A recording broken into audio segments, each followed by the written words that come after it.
Hello, I'm BMOS Bob, and welcome to another day in the life.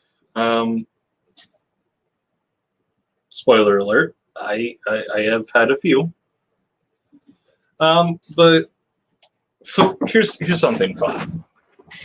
Um, I deliver for DoorDash uh, periodically, and by periodically I mean per day of the week.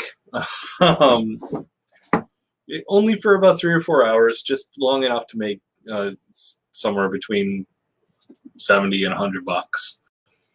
Um, but yeah, it's good extra money, or in my case, desperately scrounging together enough money to, be able to afford a place to live.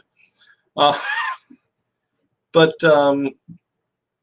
so first of all, um, Unicorn Cat sent me a TikTok where someone was discussing how it is now somehow not felony rape in Minnesota because you needed another excuse to avoid the state of Minnesota.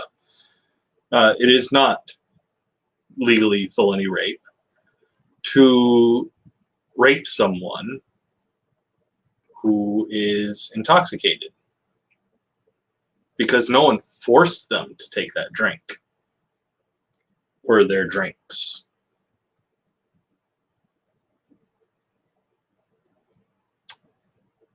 There are things I don't understand. There are intricacies and nuances that I don't get, but it seems pretty straightforward to me. If one or more parties does not consent to a sexual activity, it's rape. Period. End of discussion. The Supreme Court in Minnesota has determined that it's not felony rape. It's still rape, technically, but it's not felony rape. Consent is still violated, but it's not. I don't know.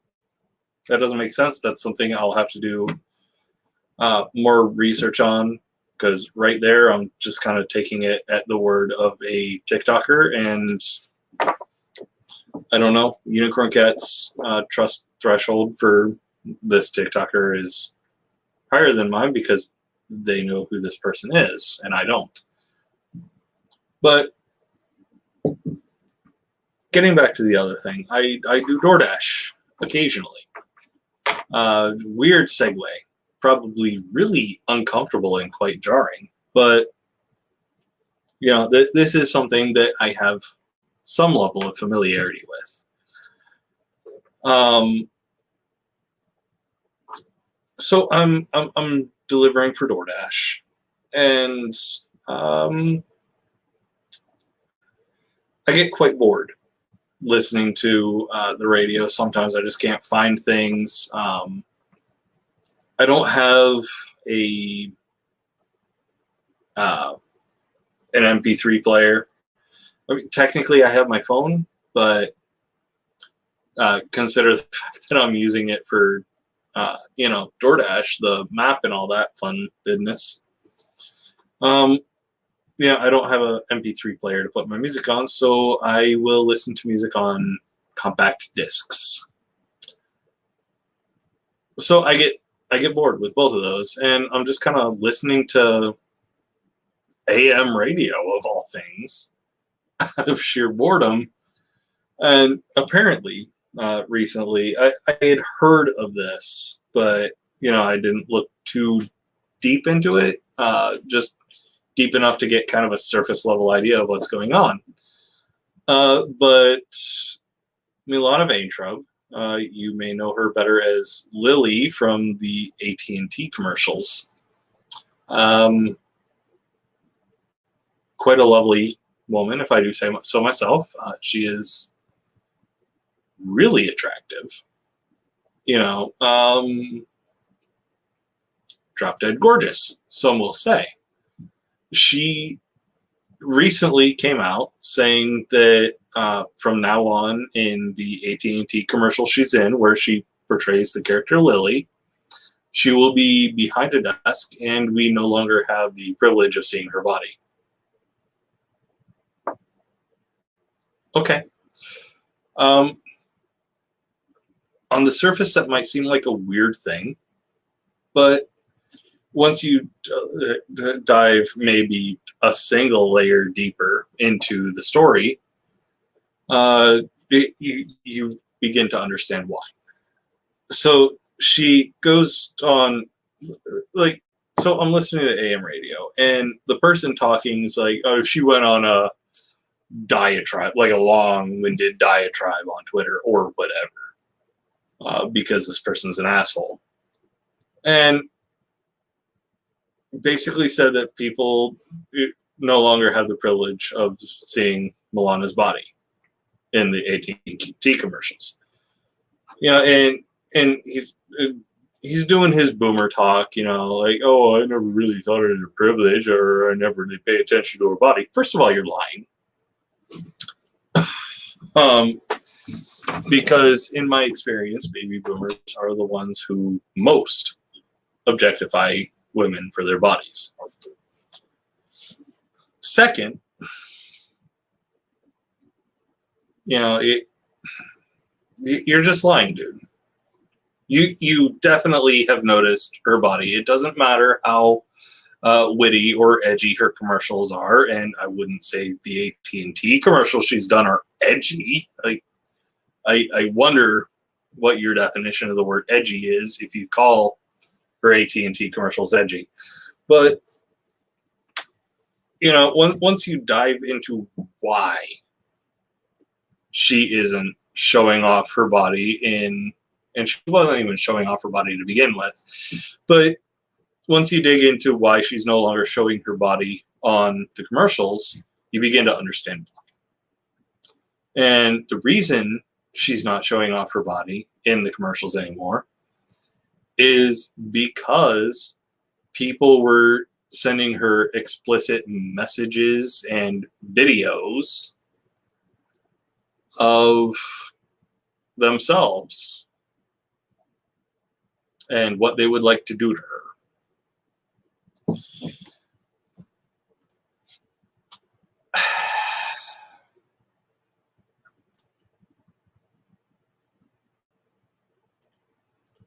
You know what?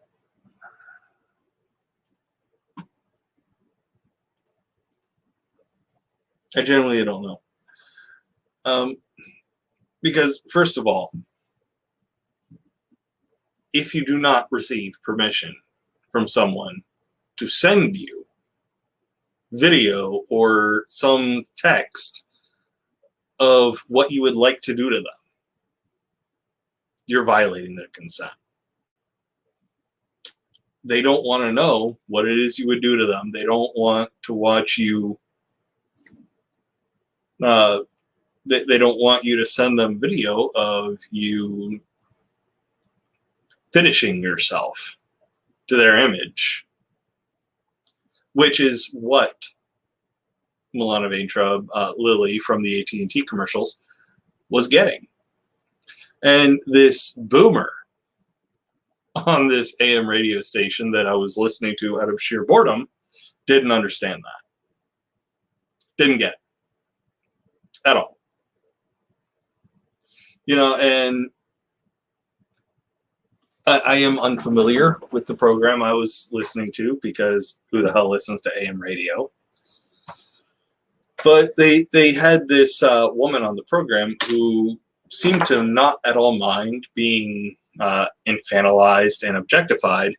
And this person asked her, as a woman, what do you think of this? And she basically had this attitude of get over it, which I don't understand at all. I have the male genitalia. I look the part of someone who owns male genitalia, so I have literally no understanding or comprehension of what this is like for people who are owners and proprietors of female genitalia. I don't get it. But I'm able to get enough. The reasoning she has behind standing behind a desk now. I get it. It's not hard. I should say it's not difficult. But this boomer, and I'm so sick of the boomer generation, like 80% of them can just go away. I'm so sick of about half of the Gen X generation. Can they also just go away?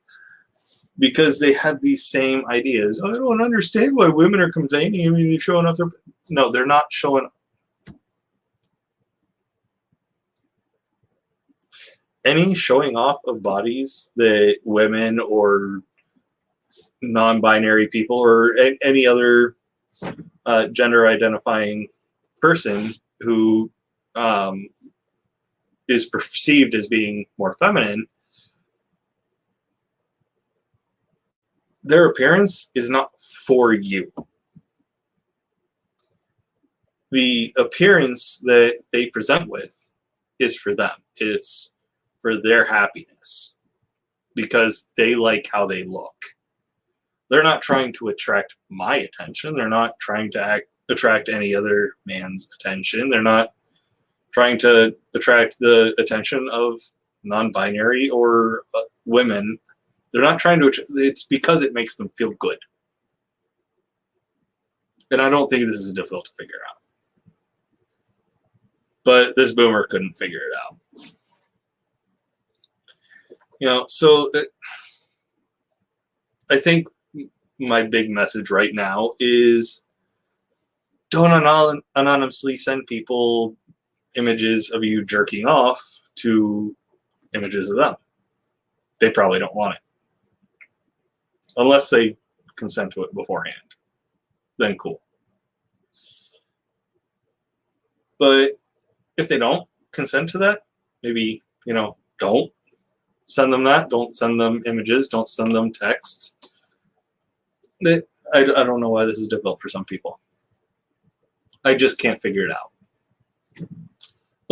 This is the bare minimum of operating with other human beings, is to respect them. And it's difficult for some people for reasons that escape my understanding, and probably the understanding of the vast majority of... Well, actually, no, not the vast majority of other humans. It's actually probably quite rare. But if someone hasn't consented to images or text of what you would explicitly like to do to them, just don't. But that's it for this one. This is my semi-drunken rant. Just respect consent. Is that so difficult? Take it easy, everyone. See you in the next one.